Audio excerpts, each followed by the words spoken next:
The Banning farmhouse stood at the edge of the village where the road split toward the hills and the river. Its white paint was always kept fresh, the shutters straight, the porch swept without a fleck of dust. Neighbors admired it the way one admires a church that never loses its shine. Travelers often paused, noticing how the house seemed to wait with its doors open. To the community, it was a place of safety, a symbol of the Bannings' generosity. For here, unwanted children found a home. In the mid-19th century, when sickness left families hollow and the mills chewed through men's bodies, there was always another child left without a bed. The Bannings stepped forward again and again, their names praised from pulpits as an example of Christian mercy. People believed the farmhouse carried the warmth of charity itself, though no one lingered long enough at the edges to feel how heavy the silence grew once the porch door closed. Elias Banning and his wife Eliza moved with a dignity that seemed above suspicion. Elias, tall and deliberate, ran a small trade in tools and timber, and his ledgers always balanced. Eliza kept her hair in tight braids and walked with her eyes lowered, her voice soft and measured. Together they embodied discipline, and people trusted them with the most fragile gift they had: children who no one else could raise. The parish delivered infants to their care, and traveling mothers left sons at the steps, convinced they had found a place where gentleness lived. The family grew in number, though not in sound. Those who visited noticed how quiet the rooms seemed, how the children never called out or sang the way children usually did. The explanation was offered so smoothly that few questioned it. Elias said the children were shy, or that they carried grief too deep to speak of. People accepted it, for grief was common then, and silence seemed like a mark of discipline rather than danger. The land itself mirrored this hush. The orchard trees bent low with fruit but bore no nests of chattering birds. The grass around the farmhouse grew in careful lines, as if someone had measured every blade. A stillness hung in the air that no wind disturbed, and the longer one stood on the property, the more uneasy it felt. Yet visitors never voiced this unease, for the Bannings were respected, and to suspect them of cruelty would have meant tearing at the very fabric of the community's belief in its own goodness. It was easier to trust in the sight of polished shutters and obedient children than to confront what trembled underneath. Inside the farmhouse, the routine never shifted. Breakfast was served at the same hour, bowls filled with measured portions of oats and milk. The children lined along the table with their hands resting still until Eliza nodded. No chatter was allowed, not even the smallest whisper. If a child cleared their throat, a sharp look silenced them. If a spoon clinked against a bowl, Elias paused long enough to remind them with his gaze that the house had rules, and those rules were not to be broken. Outsiders thought this discipline noble.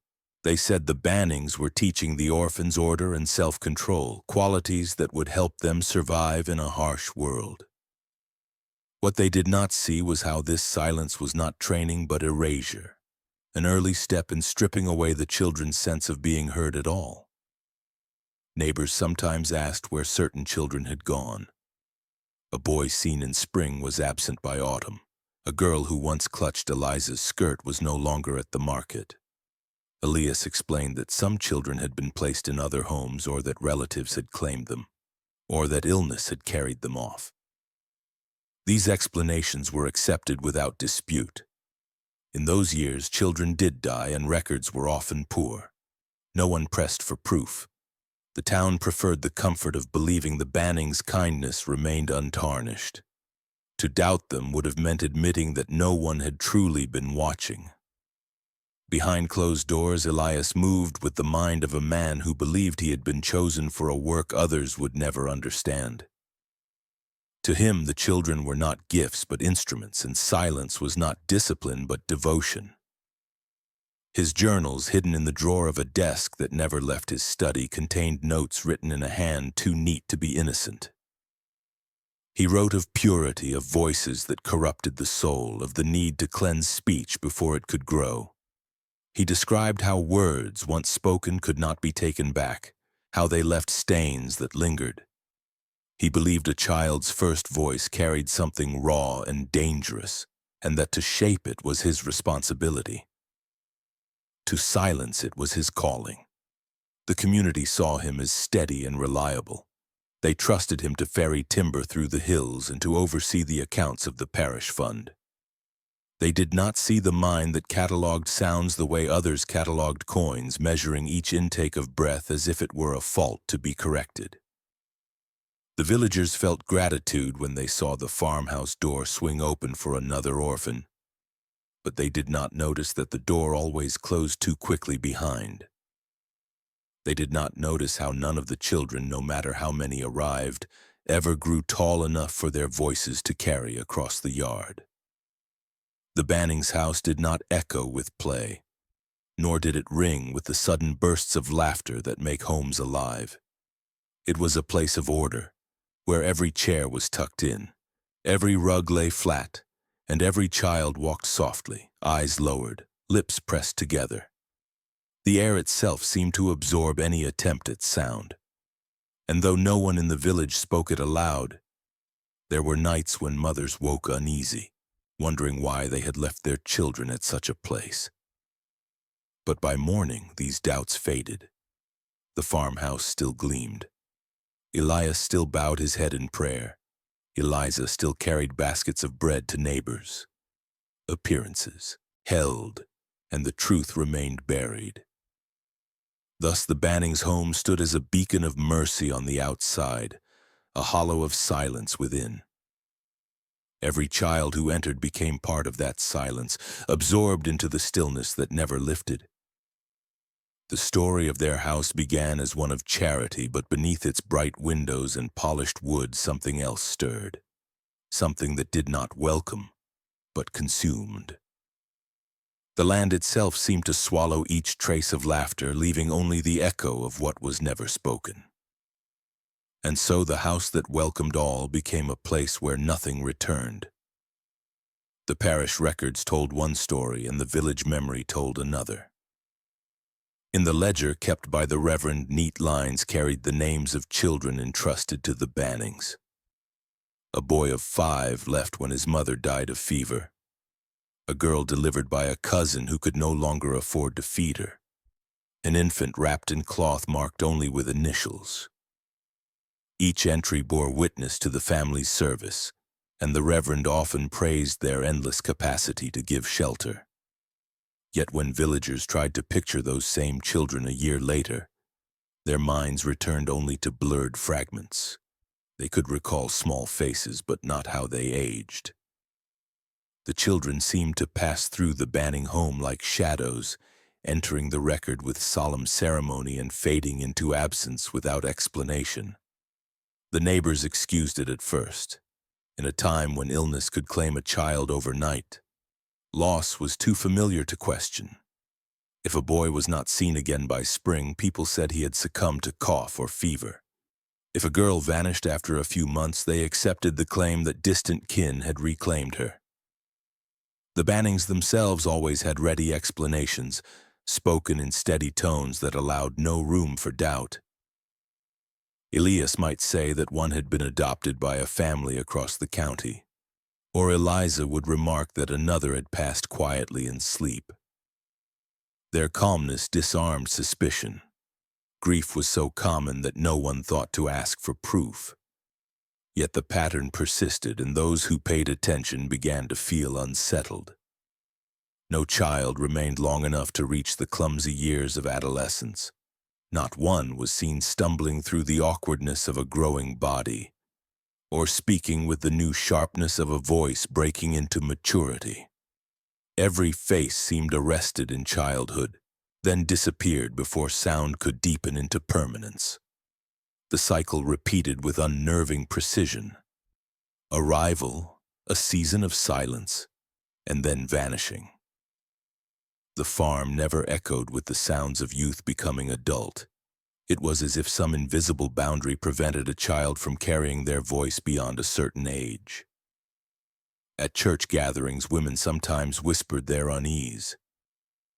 They remembered glimpsing a child's face at market only to realize months later that the same child was gone, replaced by another younger and quieter. Yet when these whispers reached Elias, he responded with dignity, bowing his head and speaking of God's mysterious will.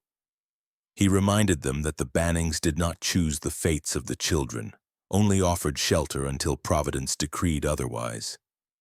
His words soothed enough to end the questioning, and the whispers were swallowed by the desire to believe in his goodness. Few dared to push further, for to accuse such a family was to risk tearing apart the fragile trust of the entire village. Still, unease grew in subtle ways. The older farmers noticed how the Bannings' orchard always bore fruit, yet never had children climbing its trees. The shopkeepers realized that coins given for clothes were always for smaller sizes, never larger. The midwife wondered why she never attended to fevers or accidents among the Banning children, though she had cared for every other household.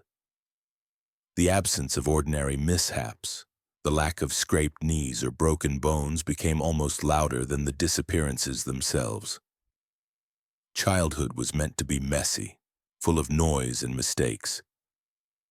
At the Banning home, it seemed neatly erased. For the children themselves, time did not stretch the way it did elsewhere. Days blended into one another beneath the rule of silence. They learned quickly that speaking invited punishment, and even laughter was treated as defiance. They carried their names like fragile secrets, written once in the parish book but never spoken aloud often enough to take root. Without the repetition of voices calling them, those names began to fade. Some children ceased responding to their own identities, their sense of self dissolving in the long hush of the house. By the time they disappeared, even their memories seemed unfinished, like sketches never given color. The village should have noticed more clearly, but memory is a fragile thing when people prefer comfort to confrontation. It was easier to remember the Bannings' generosity than the children's absence. Mothers who had surrendered their little ones told themselves the silence meant peace. Fathers convinced themselves that distance spared them grief. And so the records in the parish book stood as the only constant reminder, names lined in ink without bodies to carry them forward. The Reverend himself began to sense the strangeness. Turning the pages late at night, he saw how many entries ended without a closing note. No mention of adoption finalized, no burial recorded, no letter from kin reclaiming their blood. Just a name, a date, and then nothing. He tried to quiet his doubts, reminding himself that the Bannings were pillars of faith. But doubt crept into his prayers, and he sometimes wondered whether he had been recording testimonies or gravestones. Seasons changed, and the cycle continued. A cart would arrive at the farmhouse with another child, usually pale, always silent. The child would appear in the parish book, be seen briefly in the yard or market, then vanish before their voice could grow bold enough to test the air. The farm remained outwardly the same, shutters bright, fences mended, orchard heavy with fruit. The silence inside only thickened, swallowing each face before memory could fix it in place. It was not only that the children vanished, but that they vanished in rhythm. The age was always before speech could carry weight, before laughter could sharpen, before words could claim a space in the world. It was as though voice itself carried a danger that could not be allowed to survive. The Bannings' calm smiles and polished appearances hid the pattern, but for those willing to look, it was unmistakable. Every child disappeared at the very threshold of sound. And yet, no matter how unsettling this became, the truth never found air. The community had built too much on the belief that the farmhouse was a haven. To doubt it now would mean confessing to years of blindness. So the faces of the children remained only in faint recollections, glimpsed once and then gone, their names trapped in a parish book that no one wanted to read too closely. The Bannings' reputation held, and the silence continued its work, unbroken and unchallenged. The Banning dining room was long and narrow, its single window shuttered even on bright afternoons. A heavy oak table stretched across the center, polished to a dull shine from years of oil rubbed into its surface. This was where the children gathered each day, lined neatly on benches that creaked under the weight of so many small bodies. The air carried the faint scent of boiled oats, stewed roots, and bread baked until it was hard enough to last. Meals were not times of warmth here. They were ceremonies. Every gesture, every motion followed an order established long before any of the children arrived. Eliza Banning presided at the head, her back rigid, her eyes sharp enough to catch the twitch of a lip or the scrape of a spoon. The rules were simple yet absolute. No voice was permitted, not a greeting, not a prayer spoken aloud, not even a murmur of thanks. Food was consumed in silence, the only sounds allowed being the controlled rhythm of spoons moving from bowls to mouths. Even these motions were watched with suspicion, for a spoon that touched the bowl too loudly or a breath released too quickly drew Eliza's attention. She did not shout. She did not scold. Instead, she placed her hand on the table and waited until the child froze in shame, her gaze heavy as stone. That was enough to remind every child that their sound was not welcome. The portions were exact.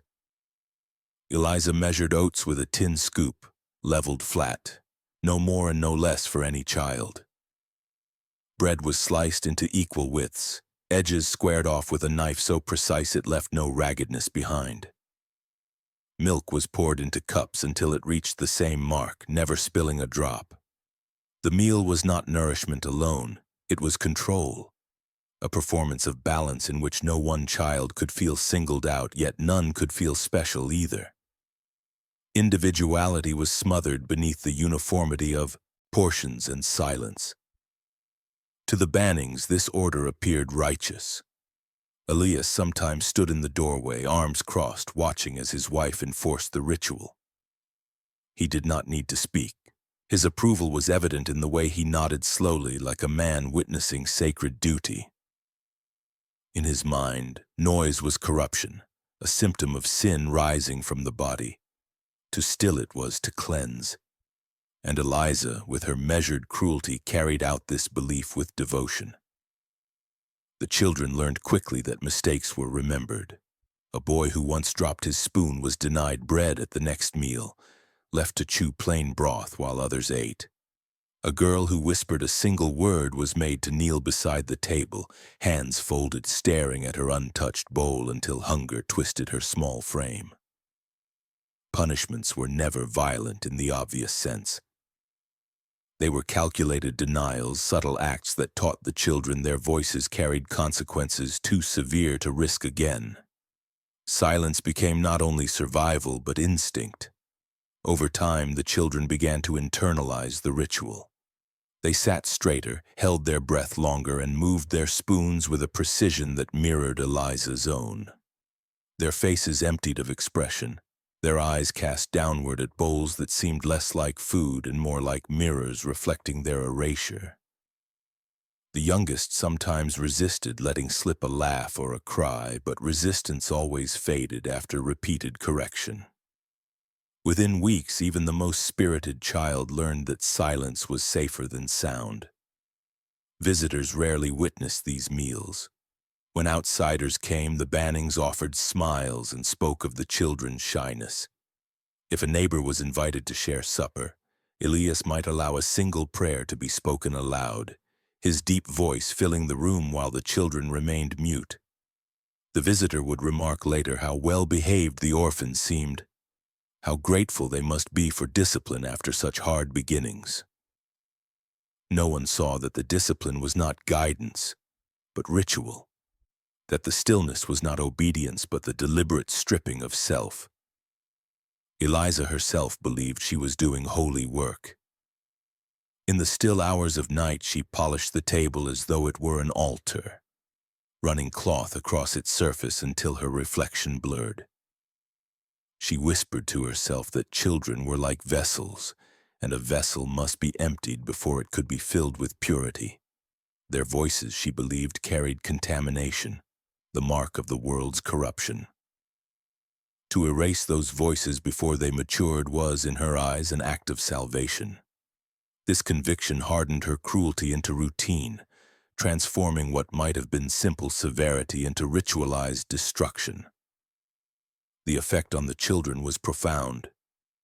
Without the chance to speak, they began to forget the shape of words. Some mouthed phrases in secret at night, but even then their whispers carried hesitation, as though sound itself were dangerous. They avoided eye contact, unsure how to communicate without fear. Their hunger became more than physical. They longed for recognition, for the small human exchange of a laugh or a sigh, but every instinct warned them against it. Their own voices became strangers to them, fading into memories of something they once possessed but could no longer recall clearly. What outsiders mistook for good manners was in truth a ritual of erasure. The Bannings did not want children who spoke, for a speaking child could reveal, could resist, could demand to be remembered.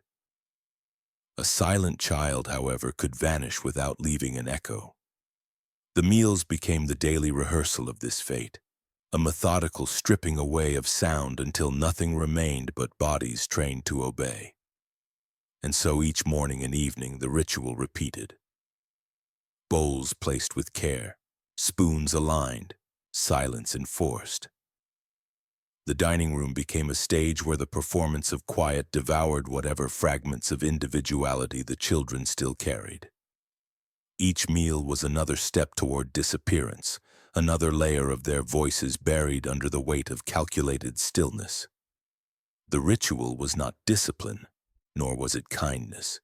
It was preparation, a steady march toward the inevitable vanishing that awaited every child who entered the Banning home. At the back of the Banning farmhouse, hidden behind a narrow door that looked like part of the wall itself, a stairwell sank into the earth. The boards of the steps were worn smooth at the center, yet no child ever spoke of climbing them willingly. The banister ended abruptly in darkness, and the smell that rose from below was faint but unmistakable. Stale, damp air that had never moved freely.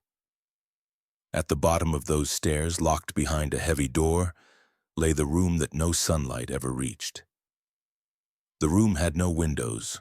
The walls were thick stone, patched with plaster that flaked into dust at the corners. The ceiling pressed low and the air sat heavy as if it had been weighed down by years of breath. In the center stood a single wooden chair bolted to the floor, its arms fitted not with straps but curved wooden bars shaped to press against the chest and throat. Along the walls were other devices, none of them resembling the punishment spoken of in common households. There were no whips or rods, nothing that left simple bruises. Instead, Elias Banning had filled the chamber with instruments of a different kind, contraptions designed to twist the act of breathing, to distort the natural flow of sound until it broke.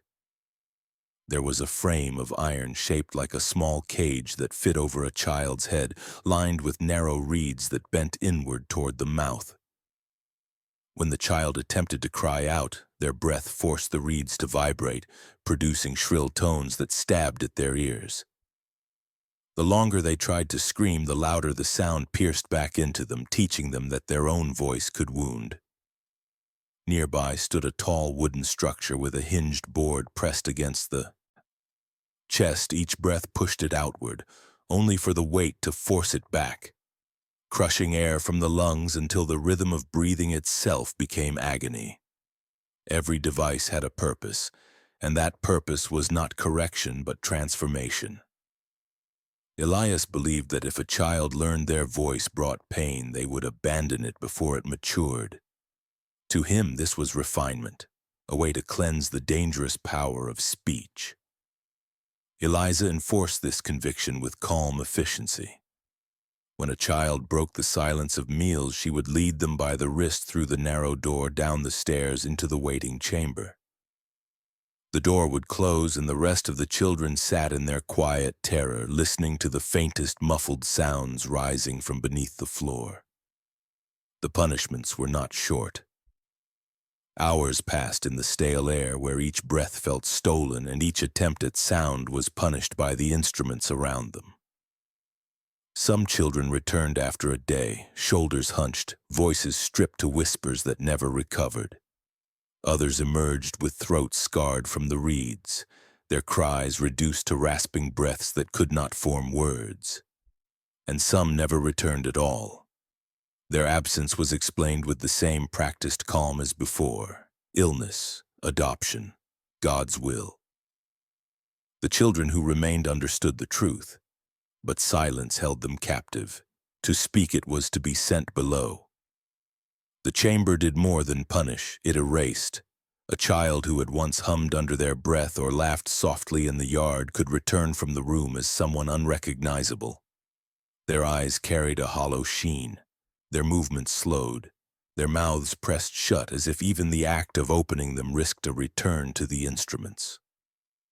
They became shadows of themselves, stripped of sound, reduced to silent obedience. It was as though the room swallowed not just their voices, but their entire sense of identity. Elias considered this proof of success. In his journals, he wrote of the chamber as a place of purification, where childish corruption was stripped away. He noted the effects of each device with meticulous detail, observing how long it took for a voice to weaken, how quickly silence became instinct. He did not write of death, though the graves behind the orchard told their own story. To him, those children had not died. They had been failed vessels, unable to contain the silence he demanded. The room remained hidden from all but the Bannings and the children themselves. No neighbor ever stepped inside. No parish visitor descended the narrow stairwell. When someone asked about the locked door at the back of the house, Elias answered smoothly that it led to storage, a place for old tools and broken chairs. The lie was easy to accept, for no one wanted to imagine otherwise. And so the chamber remained, breathing in the fear of every child who entered, exhaling nothing but silence. For the children, the memory of that room lingered long after they left it. At night, even those who had not been sent there dreamed of its instruments, imagining the sound of reeds shrieking against their own cries, the weight pressing against their lungs. The knowledge that such a place waited beneath their feet turned the farmhouse into a trap. The land above looked bright, the orchard heavy with fruit, but beneath it lay the chamber that ensured none of them would ever dare to speak freely again. Some children resisted for a time, testing whispers in the dark, mouthing words when no one could see. But the memory of those who vanished, the ones taken below and never seen again, was enough to still even the boldest hearts. Silence became the only safety, though even safety was temporary. For sooner or later, every child would be led through the narrow door, down the hidden stairwell, into the room without windows. And whether they returned or not, a part of them was always left behind, swallowed by the instruments designed to erase sound itself. Elias Banning's study was unlike the rest of the farmhouse, where the kitchen gleamed with Eliza's order and the parlor displayed polished furniture for the rare visitor. The study bore the marks of a mind consumed by obsession. Stacks of ledgers and thick notebooks filled the shelves, their spines labeled not with dates or accounts, but with single words: breath, tongue, silence, purity. The floor creaked beneath the weight of wooden chests, each one locked, each one hiding objects no neighbor would have recognized. To anyone else, the space would have seemed cold, but to Elias it was a sanctuary, a place where he believed he carried out the work of understanding the human voice at its most dangerous root. The journals contained sketches drawn with exacting care. He traced the outline of lungs as though they were bellows, labeling the chambers with letters noting how air entered and left. He drew vocal cords with thin ink lines marking where pressure could deform them, where force could weaken them. He measured the curve of a child's throat against diagrams copied from medical texts, though his purpose was not healing. His notes did not record illness or recovery. They recorded results: how long a child could sustain breath when restricted, how quickly sound fractured when airflow was blocked, how silence settled after resistance failed. Each entry read less like care and more like calculation. To Elias, cruelty was not cruelty, it was experiment. He saw himself not as a father or caretaker, but as a scholar of silence. Where others saw children with names and faces, he saw subjects, vessels carrying voices that must be emptied. He convinced himself their suffering was necessary, that their pain was data, proof that his theories were sound. In one notebook, beneath the heading Original Sin, he wrote that the human voice was the first rebellion, the cry of the infant announcing its selfish need. To still the voice was, in his mind, to cut sin at its root. He wrote that God had chosen him to do this work, to still the voices before they could grow into corruption. The methods he designed followed this logic. He noted how pressure against the chest altered the flow of sound, how reeds placed before the mouth distorted words into shrieks, how deprivation of air reduced cries to gasps. He documented the stages of collapse with the detachment of a physician, yet every line betrayed his true obsession. Where a doctor might measure the path back to health, Elias measured the path toward silence. Success for him was not survival but stillness. The children he used in these experiments were not random. He chose them based on their voices. Some arrived at the farmhouse already timid, whispering or refusing to speak at all. These he considered easy, unworthy of deeper study. But those who dared to laugh, who asked questions, who hummed to themselves in defiance of the dining room's quiet, became the subjects he valued most. In their sounds he heard danger, and in their resistance he found opportunity. He called them impurities to be cleansed. Eliza never questioned his choices. She guided the selected child down the stairwell, left them in his care, and returned to the silence above. The journals revealed his reasoning in chilling detail. One page described how a boy resisted for 3 hours before his breath gave way, and how afterward he spoke only in broken fragments. Another noted that a girl had lost her singing voice entirely, and he marked this as triumph. In the margins he sometimes sketched the graves behind the orchard, though he never named them as such. Instead, he drew the reeds he had placed above the soil, writing that the wind carried the proof of his work. To him, the faint tones rising from the orchard were not haunting but holy, a chorus of voices purified into sound without words. The more he wrote, the more his obsession grew. He began to design new devices inspired by the drawings in anatomy texts but twisted toward his own ends. One was a wooden frame that forced the jaw to remain open until muscles weakened. Another was a cloth-lined funnel pressed against the face, narrowing breath until every gasp became a whistle. Each creation had a singular purpose: to teach the child that their own voice was dangerous, that to remain silent was salvation. He justified his actions with scripture, pulling lines out of context, writing them in the margins of his notebooks. "Be still and know that I am God," he scrawled beside a diagram of collapsed lungs. "The tongue is a fire, a world of iniquity," he wrote beneath a sketch of frayed vocal cords. The words of faith became weapons in his hands, tools to mask his sadism as devotion. He believed himself righteous, chosen, incapable of sin because his cruelty served what he imagined was a higher purpose. Those who saw him in public would never have suspected the mind at work behind his calm exterior. At church, he bowed his head in prayer, spoke in measured tones, and gave coins to the parish fund. Neighbors saw a man of discipline, a pillar of the community. None of them saw the notebooks filled with suffering disguised as study or the instruments hidden in the locked chests beneath his desk. None of them saw how his sense of mercy had been twisted into a doctrine of silence that consumed every child placed in his care. And so Elias continued, convinced that he was not a monster but a scientist, not a murderer but a reformer. In his eyes, the children were not lost. They were transformed, stripped of their voices before they could speak evil into the world. Each erased sound, each broken breath confirmed his conviction. What the village celebrated as kindness was, within the walls of the farmhouse, nothing more than the science of suffering. Beyond the Banning farmhouse, past the orchard where branches bent low with fruit, the land began to slope into a patch of uneven soil. To the eye it looked ordinary. Rough grass, patches of moss, the earth swelling here and sinking there as if shaped by nothing more than rain and time. But when the wind moved across it, the ground revealed its secret. Hollow reeds, thin and pale, jutted from the mounds.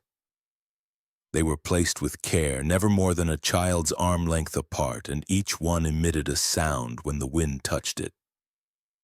The tones were faint, almost like whistling, rising and falling in eerie harmony. To passers-by, it seemed a quirk of the land, a trick of nature. To the Bannings, it was something else entirely. The choir of the silenced. The reeds were not random growths. Elias had cut them himself, hollowed them to exact diameters, trimmed them to lengths he measured with a carpenter's precision. He placed them into the soil after each burial, fixing them above the small bodies laid beneath. In his notebooks, he wrote of them as vessels of proof, the voices of children purified into wind. Where others heard unsettling whistles, he heard triumph. To him, the orchard's edge had become an altar, a place where silence itself sang. Each mound held a child who never reached maturity.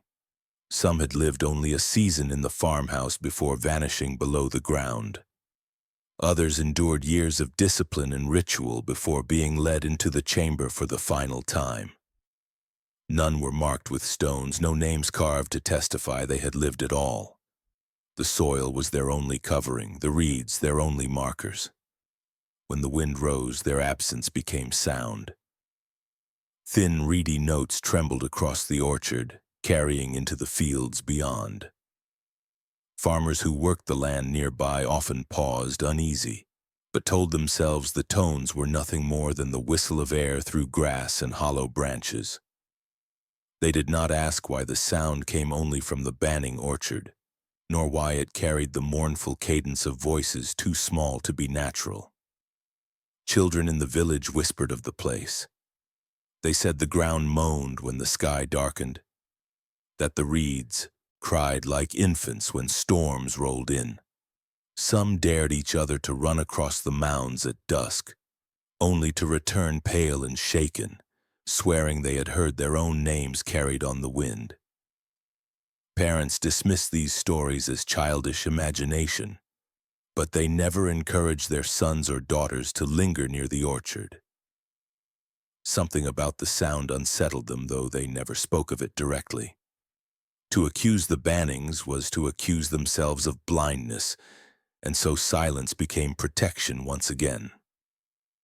Eliza tended the orchard with ritualistic care, pruning branches and gathering fallen fruit while the reeds whispered around her. She never flinched at the sound. To her, it was the natural outcome of obedience, proof that the children had been emptied of corruption. She sometimes paused, listening with her head tilted as though the tones were a hymn meant only for her ears. When neighbors asked why the orchard produced such strange noises, she smiled faintly and said the land had always been like that the wind found its own voice there. They accepted her answer because it was easier than pressing further. At night, Elias walked among the mounds with a lantern, pausing at each reed as though inspecting an instrument. He recorded the variations in pitch, noting which graves produced higher tones, which gave lower. In his journals he wrote of patterns, claiming the sounds formed a language beyond words. He believed the silenced children spoke through the wind, not as individuals but as a collective offering. To him, their buried voices confirmed that his work had stripped away sin and left only purity. Carried now by nature itself, the children who still lived in the farmhouse knew the truth of the orchard. They watched from the windows as Eliza placed new reeds after each disappearance, their thin stalks rising like cruel memorials. They learned to count the mounds, though none dared to say the numbers aloud. They knew that beneath each rise in the soil lay someone they had once shared meals with, someone who had once tried to whisper in the dark. The knowledge sank into them heavier than any punishment, teaching them that their turn would come. The orchard was not just a burial ground, it was a promise. Seasons shaped the reeds but never silenced them. In summer the tones floated high and clear, thin cries carried on warm breezes. In autumn the notes deepened, mournful and slow, like sighs trapped in the throats of the dead. Winter froze them into brittle pipes, yet even then, when the wind pressed hard, the reeds screamed sharp and piercing, startling anyone who walked too close. Spring brought renewal, the reeds sprouting anew, trimmed by Elias's steady hand, so that the voices would not fade. The cycle continued year after year, the orchard breathing grief disguised as sound.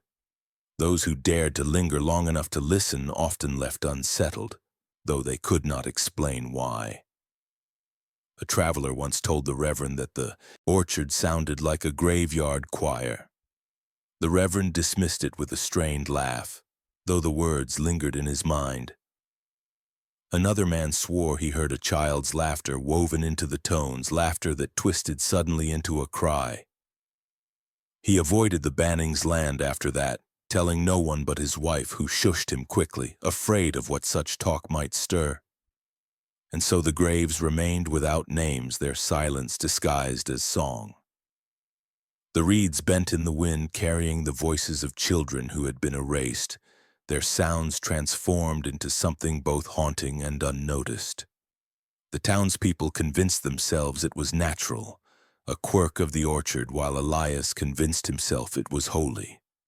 Only the children who remained alive knew the truth, that the ground itself was filled with those who had been silenced forever, their breath stolen, their voices broken, their names forgotten. The orchard was their tomb, the reeds their only epitaph, and the wind their final endless lament. It was in the late autumn of 1856 that the silence of the Banning farmhouse was broken, not by sound within its walls, but by the staggering flight of a child into the night.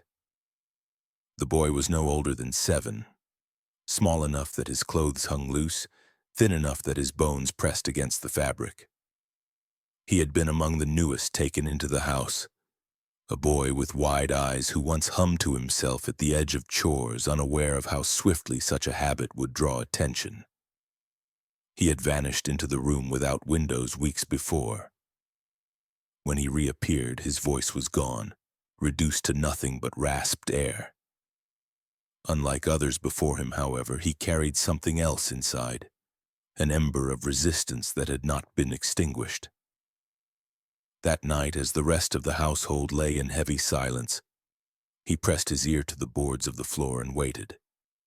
The house breathed in patterns he had memorized.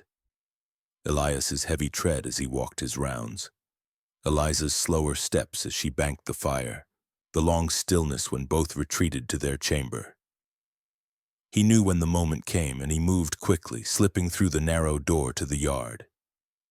The orchard loomed, its reeds moaning faintly in the cold wind, but he did not stop. He ran barefoot across the grass, through the rows of trees, past the uneven soil that hid those who had not escaped. His breath tore through his throat, each gasp searing the raw scars left by the devices below. Yet he ran, driven by something beyond fear, a desperate instinct to find someone, anyone who might see what he could no longer speak. The road was dark, the moon a thin sliver, but the boy followed the curve of the land, stumbling and rising again when stones cut his feet. His pace slowed, his chest heaved, but still he moved forward. At last, the lights of a neighbor's farm flickered at the edge of the fields. He reached the barn first, its doors cracked open. Inside, the smell of hay and animals enveloped him, warm against the night's chill. He collapsed there, his body folding into the straw, his throat releasing only a torn whisper that carried no words. When the farmer's eldest son entered at dawn to tend the animals, he found the boy curled tight, eyes wide with terror, skin marked with scars across his neck. The family rushed to him, lifting him gently, but he could not speak. Every attempt at sound dissolved into hoarse gasps, each one edged with pain. His hands clawed at his throat as if trying to explain, but no explanation came. The farmer's wife tried to soothe him, spooning broth between his lips, stroking his tangled hair. The boy shuddered at every touch, glancing always toward the direction of the Banning farmhouse as though expecting someone to drag him back. When asked his name, he lowered his gaze and shook his head faintly, unable to form even the simplest syllable. Word spread quickly through the village. A child had fled the Bannings, broken and voiceless. Neighbors gathered in whispers, uneasy and curious. Some claimed he must have been a wild orphan, damaged before he ever arrived at the farmhouse. Others looked at the scars on his throat and wondered. The reverend, summoned to the barn, bent close and tried to coax words from the boy. The boy rasped a sound, long, strained, and empty. The reverend recoiled, his face pale, before turning to the gathered crowd with uncertain words about God's mysterious trials. Elias and Eliza came soon after, their composure unshaken. Elias explained calmly that the boy had always been difficult, prone to fits, unable to be soothed. He said the boy had come from a background of neglect, his injuries inflicted before the Bannings ever received him. Eliza added that they had taken him in despite warnings, hoping kindness might heal what others had called unfixable. Their story was delivered with such steadiness that many nodded, reluctant to believe anything darker. To accept another version would mean questioning not only the Bannings but their own failure to see. The farmer's wife, however, did not forget the boy's eyes. She had seen terror there, not the dullness of a child broken long ago, but the fresh wound of someone who had endured something unspeakable. When the boy clung to her skirt, trembling as Elias approached, she felt the truth in her bones. Still, she said nothing aloud. Fear of the Bannings hung over everyone. Their reputation was too strong, their place in the community too deeply rooted. To accuse them without proof would mean isolation, perhaps ruin. The boy remained in the barn for several days, too weak to leave, his body fevered from exposure. He tried again and again to speak, his mouth shaping words that never found sound. In the night he woke screaming without voice, clutching at his throat. The farmer's family comforted him as best they could, but each attempt at care only reminded them of how broken he had become. When Elias returned a week later, papers in hand claiming he had been granted custody and that the boy must come back, there was no resistance. The farmer handed him over with trembling hands, guilt etched deep into his face. The child was never seen again. The barn floor where he had lain seemed haunted afterward, as if the silence of his failed words lingered there. Neighbors spoke less openly, their unease thickening but their lips sealed. The Bannings resumed their lives, their shutters bright, their orchard heavy with fruit, as though nothing had happened. Yet the boy's escape had planted something, a suspicion, faint but spreading. For the first time, people began to wonder whether the silence of the farmhouse was not mercy, but menace. The boy's escape had opened a wound in the community, one that whispers alone could not close. For the first time, eyes turned toward the Banning farm with suspicion heavy enough to reach the parish.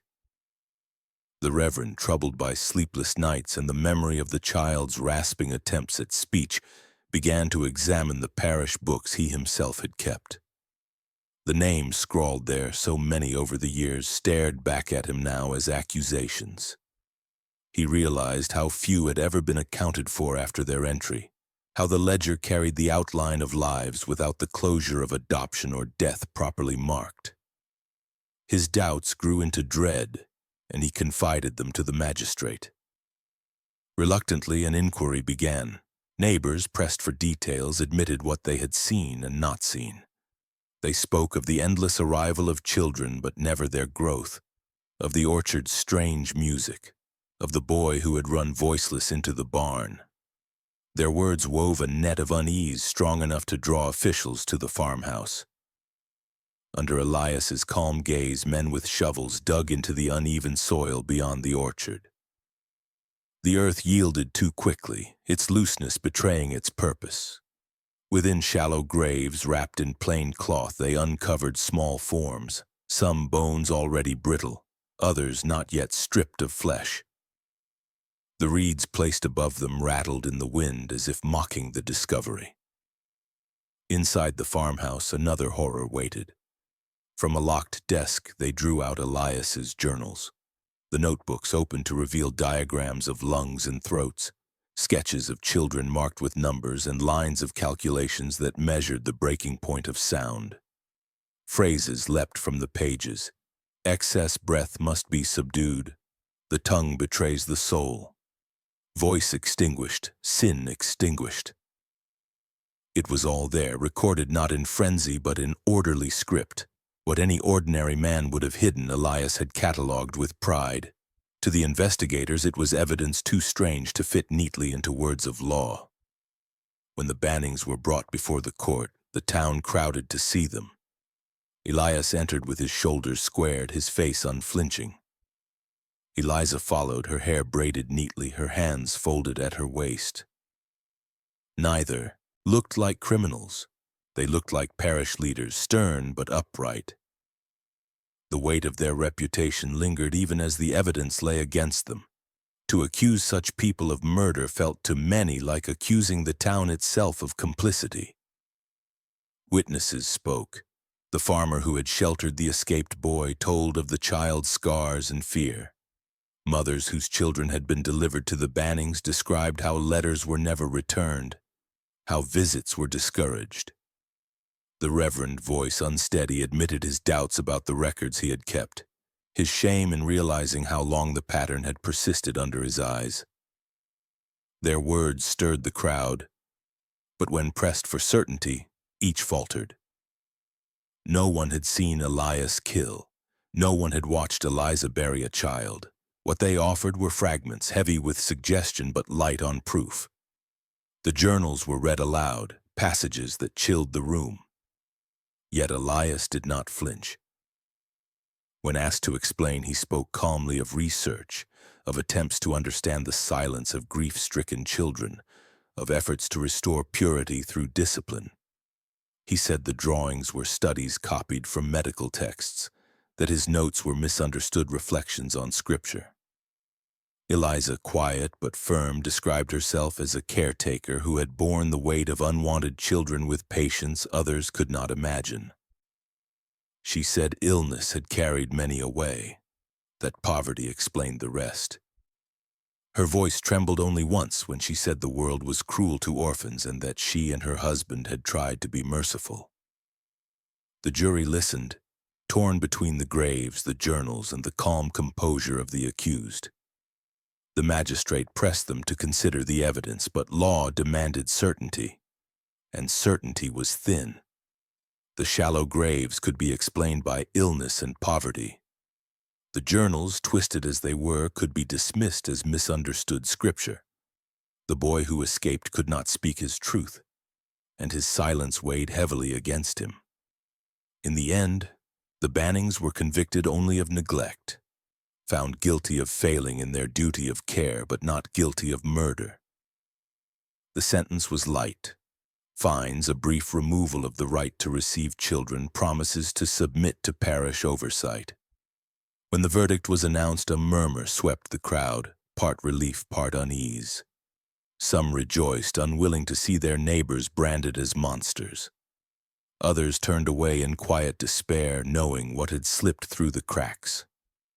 The graves behind the orchard were filled with children who could not rise to testify. Their silence echoed louder than any spoken word, but the court had not been able to hear it. Elias and Eliza left the courthouse with their heads high, their dignity intact. To the villagers who watched, it seemed as if justice had folded in on itself, too timid to confront what lay plainly in the earth. Some whispered that the Bannings had triumphed through cunning, others that God himself had shielded them. The Reverend, pale and shaken, returned to his parish with a weight that never lifted. He knew the truth had been buried once more, deeper this time, under the authority of law itself. And so the silence continued. The Bannings resumed their lives with little consequence. The farmhouse shutters still shone, the orchard still bore fruit, and the wind still whistled through the reeds above graves without names. The trial had spoken, but it had spoken too little.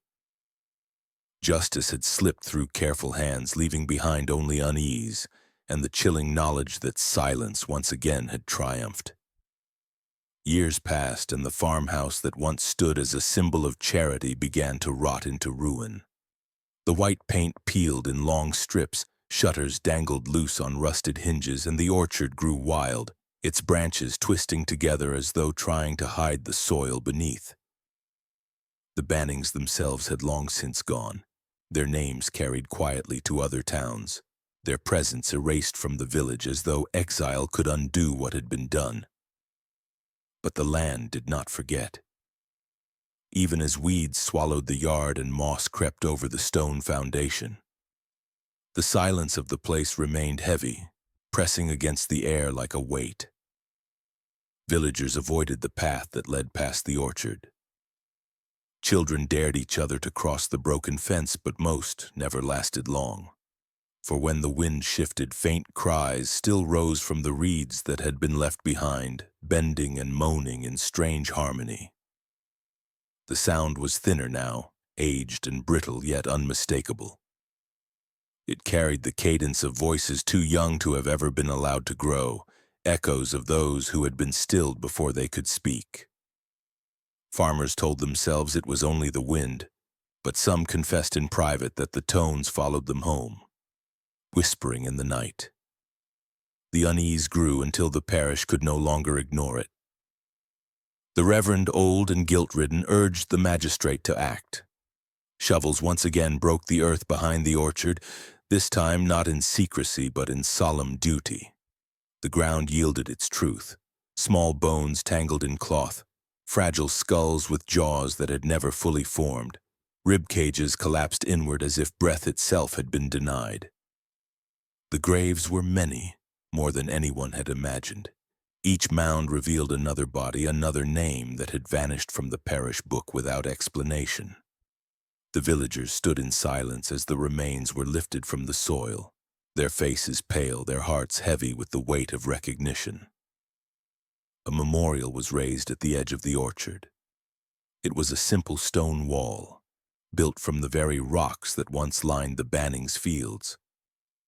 Upon it were carved the words, "For the children who never grew, whose voices remain in the wind," but the names were few. The parish books recorded dozens, yet so many had vanished without even a mark of identity. The stones bore blank spaces, gaps that could never be filled. Families came to search for connections, to trace lost bloodlines, but most left with only questions. The memorial stood less as closure than as confession. The community had failed to see, had chosen silence when it mattered most. In time, the revelations stirred change beyond the village. Laws around child welfare shifted, slow but certain. New rules demanded that every child's placement be recorded, their progress tracked, their safety confirmed. The state began to watch where once it had trusted blindly. Inspectors were sent to orphan houses, reports were demanded from caretakers, and the quiet faith that families like the Bannings had once exploited was replaced with scrutiny. These changes saved lives, but they came too late for those buried beneath the reeds.